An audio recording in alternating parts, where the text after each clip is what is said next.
Apakah dia tertarik pada Amelia atau tidak? Jika dia tertarik, mengapa dia tidak datang? Maya memikirkannya lagi, seperti halnya Henry, pria dengan status dan kekuasaan, wanita seperti apa yang belum pernah dia lihat. Dia tidak pernah kekurangan godaan, dia bukan pria yang dangkal, dia akan terpengaruh oleh kecantikan seorang gadis. Karena terpesona, dia seharusnya tidak tahu tentang Amelia.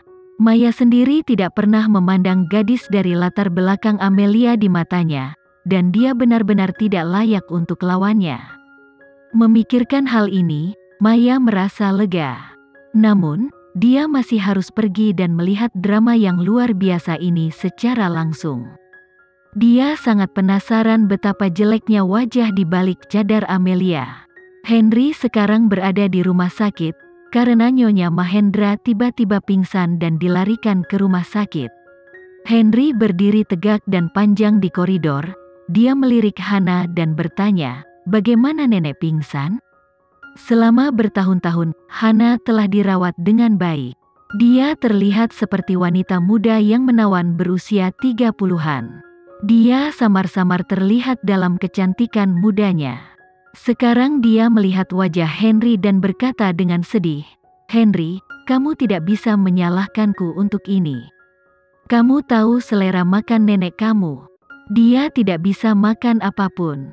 Saya menjaga nenek dengan sepenuh hati. Tapi bagaimanapun juga, seiring bertambahnya usia dia semakin tua, jadi kamu harus siap secara psikologis." Henry meraih lengan Hana, dan berkata dengan suara dingin dan acuh tak acuh, "Sebaiknya kamu berhenti omong kosong." Setelah berbicara, dia mendorong Hana. Hana tidak berdiri teguh dan terhuyung mundur 2 langkah dengan malu-malu. Dia hampir jatuh. Tetapi kemudian sebuah lengan yang kuat datang dan menggenggam pinggangnya untuk menstabilkannya. Hana menoleh, matanya dengan cepat menunjukkan cinta dan kegembiraan yang dalam. "Krishna, kamu kembali?" Setelah bertahun-tahun, Bhisma sudah setua ini, tetapi cinta fanatik Hana pada Krishna belum pudar, dan masih sesegar ketika dia masih muda. Krishna baru saja kembali dari luar negeri dengan jas tunik hitam. Kepala pelayan pribadinya, Sandy, berdiri di belakang, memegang tas hitam dengan hormat di tangannya. Krishna menstabilkan Hana dan melepaskan tangannya. Melihat Henry, bagaimanapun juga dia adalah bibimu. Henry memandang Krishna dan berkata, "Tidakkah menurutmu menjijikkan bagi saudara perempuan untuk melayani satu suami bersama?" Tapi aku muak dengan kata bibi. Ketika sampai pada topik ini, Hana terdiam. Krishna pingsan, tanpa ada gelombang di matanya. Dia melirik Hana, "Kamu pulang dulu." Helen tidak pernah berani untuk tidak mematuhi pria ini. Dia juga tahu bahwa pria yang seperti ini menyukai wanita yang patuh. Adiknya Andin terlalu kuat saat itu. "Baik Krishna, kalau begitu aku akan pulang dulu." Hana berbalik dan pergi. Sebelum pergi, dia melirik Henry. Tidak peduli bagaimana dia menyelidikinya, dia tidak bisa mengetahui seberapa baik penyakit mentalnya. Jika dia menggunakan kata-katanya untuk merangsangnya beberapa tahun yang lalu, dia pasti sakit. Tapi begitu dia kembali dari Yogyakarta, dia benar-benar pulih dan menjadi orang normal. Hana sangat tidak mau. Butuh waktu lama untuk mengubahnya menjadi neropati, tetapi sekarang dia sembuh, dan dia masih mewarisi keluarga Mahendra.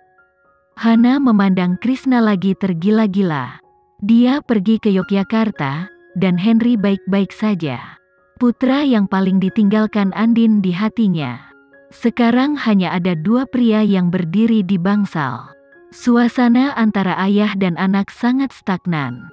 Henry berkata dengan muram, "Aku akan membawa nenek kembali ke Sanjaya. Jaga istrimu, jangan biarkan dia berlarian. Jika tidak, saya tidak akan keberatan membantumu mengajarinya bagaimana berperilaku dengan baik." Krishna memandang wanita tua yang masih koma di ranjang rumah sakit, dan dia berkata dengan acuh tak acuh, "Apa yang kamu ragukan? Curigai Hana telah memindahkan nenekmu. maka kamu telah melebih-lebihkan Hana. Dia juga tidak memiliki keberanian meremehkan nenekmu. Nenekmu tidak pernah memandang Hana di matanya. Henry menjabat tangan nenek yang tua dan dingin. Apakah kamu dan nenek menyembunyikan sesuatu dariku? Nenekmu sedang tidak nafsu makan. Tidak ada gunanya mengobatinya. Harapan terbesar nenekmu adalah agar kamu dapat menikahi seorang istri dan memiliki anak. Jika kamu ingin nenekmu menjadi lebih baik, bergaul dengan Maya, dan biarkan nenekmu menggendong anakmu lebih awal. Itu adalah sesuatu yang harus kamu pikirkan sekarang, kata Krishna. Henry tidak berbicara lagi, dia hanya diam di samping tempat tidur neneknya. Universitas Andalas, waktu sekolah telah berakhir. Amelia sedang mengemasi buku. Saat ini, beberapa orang menyerbu masuk. Amelia, Vando, dan rombongan sudah tiba. Mereka sekarang memblokir gerbang sekolah, berteriak-teriak untuk mengeluarkanmu. Amelia memegang buku itu di pelukannya dan membawa tas kecil di punggungnya. Orang-orang ini benar-benar tidak sabar. Kamu tahu, aku di sini. Banyak orang berkumpul. Amelia, tidakkah kamu benar-benar mempertimbangkan untuk menghindarinya? Ada pertempuran besar di gerbang sekolah. Mobil-mobil sport yang dikendarai orang-orang itu sudah memenuhi jalanan di sini. Mereka semua menunggumu. Amelia cuma tersenyum. Pintu masuk Universitas Andalas mengantarkan pada puncak lalu lintas dalam sejarah. Vando membawa temannya dan kakak laki-laki ke sini. Bagaimana dengan badut itu? Mengapa dia masih belum keluar? Apakah dia tahu kita akan menghentikannya, mencabutnya? Cadar di wajahnya, jadi dia takut dan bersembunyi seperti kura-kura. Dia juga merupakan kumpulan dari generasi kedua yang kaya. Dan sekarang semua orang menjaga pintu, memblokir geng Vando, dan kedua belah pihak saling berhadapan. Di garis depan adalah ketua serikat mahasiswa, Rino, kapten tim bola basket, dan Rino yang tinggi dan tampan, memandang Vando dan berkata, Vando, kami selalu sikap dengan baik dan tidak pernah menyinggung. Amelia adalah bunga sekolah universitas kita.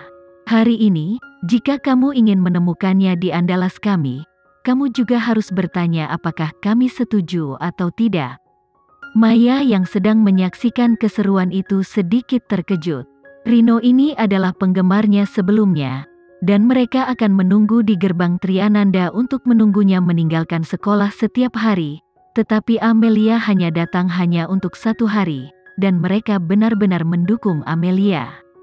Tentu saja, Vando terkejut, tetapi menurutnya, orang-orang seperti Andalas benar-benar tertipu oleh Amelia yang halus dan indah. Rino, sepertinya hari ini kamu bertekad untuk melindungi Amelia dari kami, tapi aku dengan baik hati mengingatkanmu bahwa Amelia adalah badut. Kamu sangat terobsesi, menungguku untuk membunuhnya. Saat cadar dilepas, kamu akan menamparkan wajahnya, kata Vando dengan arogan.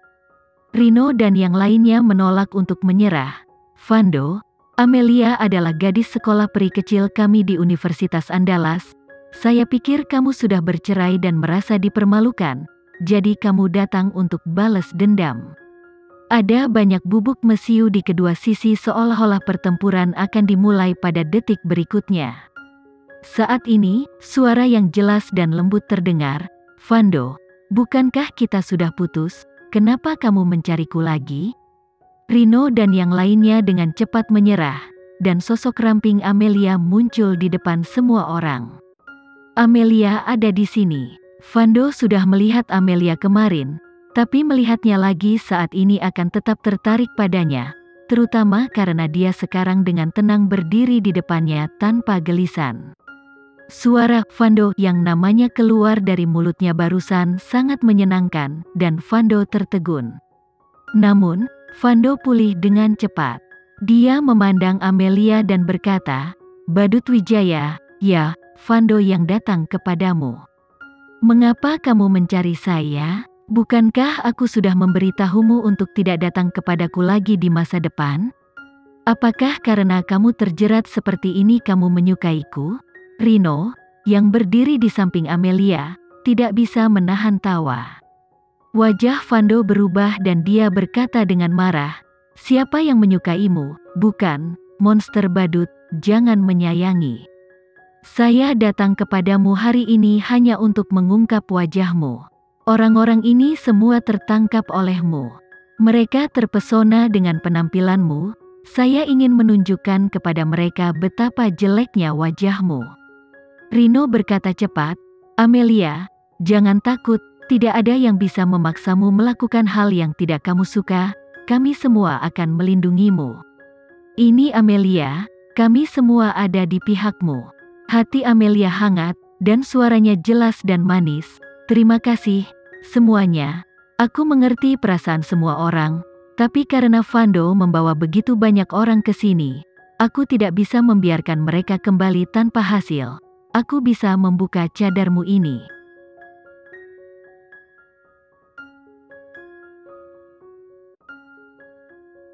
Sekian dulu ya video kali ini, kita lanjutkan lagi videonya di lain waktu. Oh iya, bagaimana menurut kalian? Semoga bisa sedikit menghibur kalian semua. Untuk teman-teman yang baru nonton jangan lupa subscribe ya hehehe. Dan kalau teman-teman ada yang ingin gabung langganan bisa langsung gabung saja untuk dapat fitur yang menarik dan sedikit membantu Mimin. Terima kasih banyak sudah menonton, sampai jumpa lagi, bye bye bye.